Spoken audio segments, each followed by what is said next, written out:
Dito kami. Atake kami doon sa unahan. Meron ng dalawang patay doon na MN sa harapan.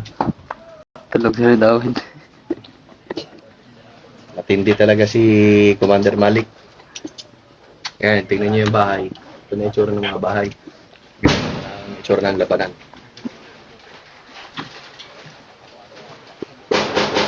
Para sa bayan. Sige, okay?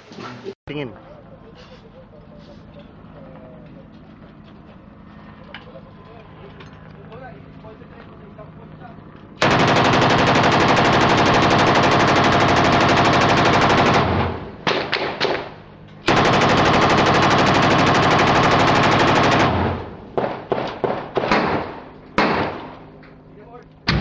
Okay na siya. Singit siya.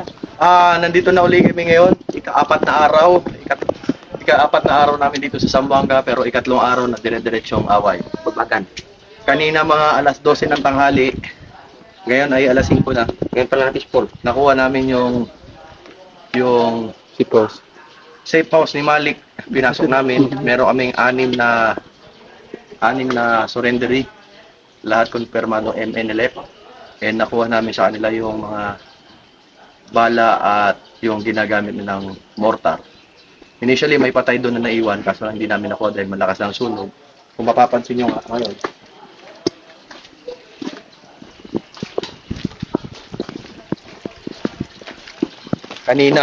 kaninang umaga, yung bahay na ay maayos pa ngayon, sunog na. Ang paligid, lalo na dito sa kaliwa ko, hindi tayo pwedeng pumasok dahil marami pang kalaban, marami pang putuan doon. So, naisunog na rin. Initially, yung bahay ni Malik, yung pinasok namin kanina, usahan namin nakuha, ay doon. Sunog na rin ang lugar. At sa kasalukuyan, doon daw sa likod na yun, estimated mga 2 clicks, hindi nalalagpas doon. Mga 1 kilometro na mahigit, nandun na yung withdrawhan ng kalaban. Sa kasalukuyan, marami pang kalaban ang patuloy na nagsusurrender. Marami ang hindi pa nare-recover na patay sa kanila. Marahil yung iba ay nangasunog na sa loob ng mga bahay. At marahil yung iba ay mga individual. Marami na patay, umaabot na sa 23 na taong namatay sa kabila. Kasama na rin ang mga sibilyan. Sa parte man ng gobyerno, mga kasadulawan, hindi ko pa alam ang total na bilang ng nasikatan, pero initially sa isang kumpanya pa lang, yung third company ay 12. Okay? Patay ko na rin. Okay. Uga!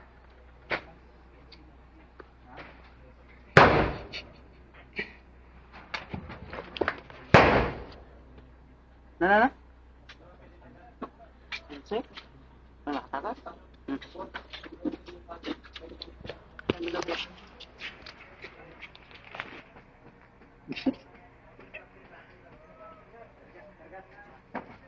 Ay, yung bag ko nga, backpack ko po.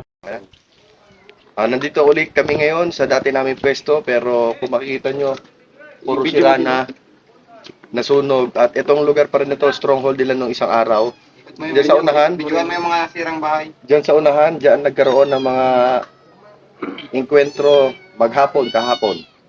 Diyan din namin nakuha yung mga mortar nung isang araw. Initially, dito rin kami pinapatakan ng mga tubo, nung rocket ng MG. Sa ngayon, makikita natin ngayon, marami na mga civilian ang nagsilabasan, mga hostages. Kagabi, nasa balita 20 at ngayon, susunduin namin. May lalabas na naman mga hostages, may mga sugatan dito sa mga civilian na yun. Pero hindi natin alam sigurado kung lahat yun ay hostage talaga kasi karamihan. Mga unang araw, may mga lumabas na puro lalaki. At eventually na-identify na mga MA. Ngayon, kung makikita nyo, dito doon sa mga. Yan yung itsura na ng community na to. Lahat ng bahay sira. Lahat ng bahay nasunog. Hindi natin pa alam kung ibang bahay dyan may mga patay pa sa loob. Hindi rin natin alam kung may mga gamit pa ang MNLF sa loob. Pero sa ngayon, sira na lahat. So, hindi na natin titingnan yan. Ang pina-focus ngayon kung sino pa yung mga natitirang mga hostage na buhay na lalabas. at lalapit sa mga kasundaluhan natin. Yan lang. Yan ang mga kasama ko. Yan. Pagod na pagod. Actually, etong grupo na to, magkakaibang team na galing. Dahil yung ibang mga original na grupo natin, mga nasugatan na kahapon, pinagdadala na natin sa ospital. So, kung ano yung mga nakikita natin. Ito, Sir, ibigay ko kay Iso, sir. kumuha, Yan yung maglakaw na takbo ka rin. kumuha ng mga pagkain sa tindahan dahil initially, magmula kahapon talaga, hindi pa kami pinapadalhan ng pagkain. So, ang ginagawa ng mga kasundaluhan natin ngayon, kumukuha na lang kung ano yung mga natitira sa mga tindahan dito sa palipaligid. At yun na lang yung ginagamit namin pagkain sa araw-araw. Salamat sa may-ari ng tindahan. Pagpasensyahan na lang. Ngayon kasi ang sunog. Yan ang itsura ng pwesto namin ngayon.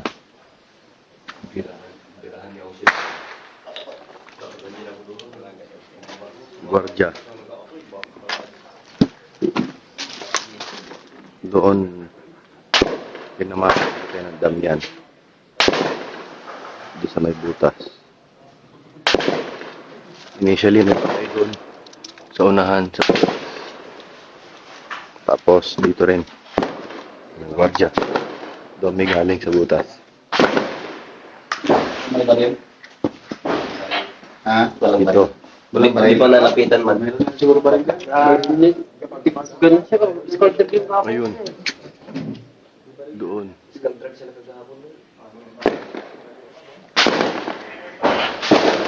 Naban.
Yan, nandito kami ngayon sa isang building, P8.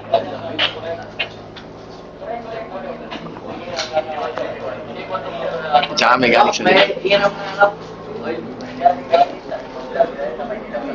Yan, ito yung ako na nagagaya ng tropa.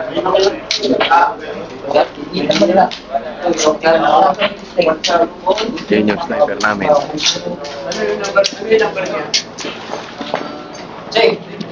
Tingnan nyo ang paligid. Ganon? Ayan ang paligid. Ganon na ganon di. Doon na lahat. Ganito na doon. Yung inakit mo ng ano, Isipin yung may iba na yun eh. Yan. Hindi kami makakain ng maayos kay may sniper. kuhan ka din, ngakit si Rinok Siran. Nag-aakot? Yan ang vicinity ng Zamboanga dito sa may Santa Barbara. 360 degrees nilagyan namin ng flag.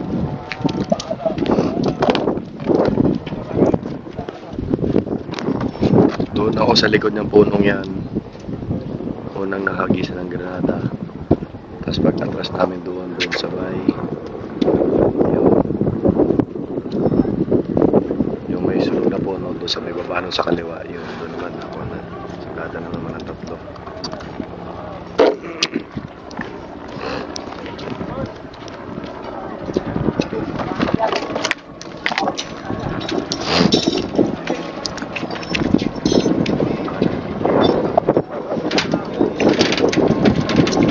Diyan ako nakapwesto naman.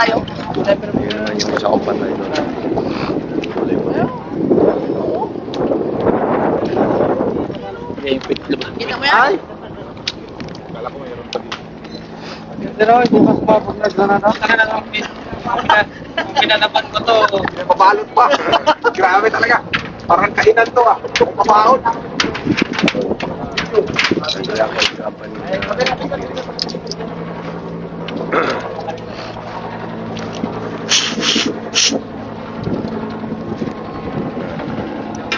Tropa ko.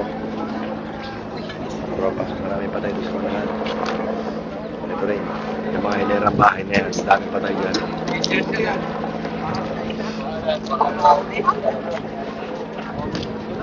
Diyan. Marami pa dyan.